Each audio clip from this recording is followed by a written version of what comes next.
கர்த்தரும் இரட்சகருமாகிய இயேசு கிறிஸ்துவின் நாமத்தினாலே இந்த காலை வேளையிலே உங்களை அன்போடு கூட வாழ்த்துகிறேன்.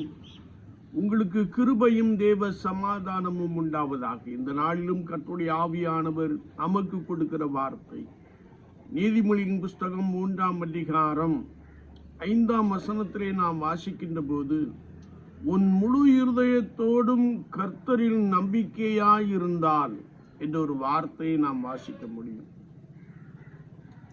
அநேகர் அநேக விதமான நம்பிக்கையை கொண்டு வாழுகின்ற ஒரு தன்மையை மனுஷர்களுக்குள்ளே நாம் அதிகமாய் காண முடியும். குறிப்பாக மனிதனையே நம்பி நம்பி ஏமாந்து போகின்ற ஒரு பெரும் கூட்டத்தை நீங்கள் நன்றாய் அறிந்திருப்பீர்கள்.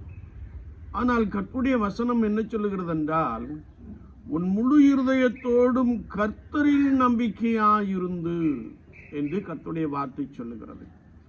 எந்த ஒரு மனிதன், எந்த ஒரு மனுஷி, எந்த ஒரு குடும்பம் தன் முழு இருதயத்தோடு கர்த்தரில் நம்பிக்கையாய் இருக்கிறார்களோ அவர்களுக்கு அவர் போதுமானவராக இருக்கிறார்.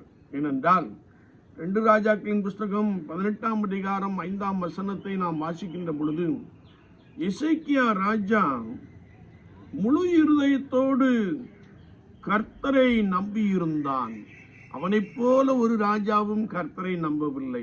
ஆனால் எசேக்கியா முழு இருதயத்தோடு கூட கர்த்தரை நம்பி அவரையே சார்ந்திருந்து அவருடைய கற்பனைகளின்படி எல்லாம் நடந்தான் என்று வேதம் சொல்லுகிறது.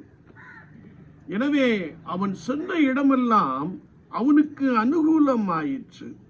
என்னை கேட்டுக்கொண்டு இருக்கிற என் அன்பு சகோதரனே, சகோதரியே, கர்த்தருடைய ஆவியானவர் இன்றைக்கு உன்னிலே பெரிய காரியங்களை செய்ய வேண்டும் என்றால், நீண்ட நாட்கள் எதிர்பார்ப்புகள் நிறைவேற வேண்டுமே என்றால், ஆண்டவர் உங்கள் பிள்ளைகளுக்கு ஒரு நிறைவான ஆசீர்வாதத்தை கொடுக்க வேண்டுமே என்றால், கர்த்தருடைய ஆவியானவர் சொல்லுகிறார், உன் முழு இருதயத்தோடும் கர்த்தரில் நம்பிக்கையாயிரு என்று சொல்லுகிறார்.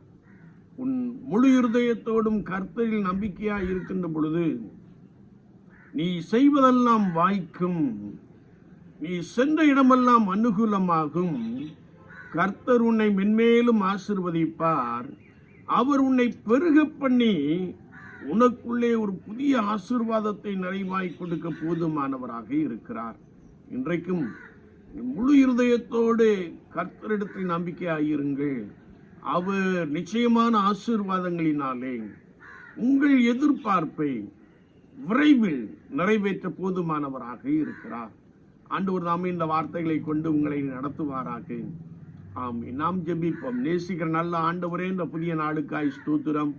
வார்த்தைகளை கேட்டவர்களுக்காய் ஸ்தோத்திரம். பலப்படுத்தும் ஆண்டவரே, உலக வாழ்க்கையில உம்மை மாத்திரம் நம்பி அநேக ஆசீர்வாதங்களை சுதந்திரத்துக் கொள்ள பரிசுத்த ஆவியானவர் வார்த்தைகளை கேட்டவர்களுக்கு உதவி செய்வீராக. இயேசு கிறிஸ்துவின் நாமத்தில் பிதாவே. ஆமென், ஆமென்.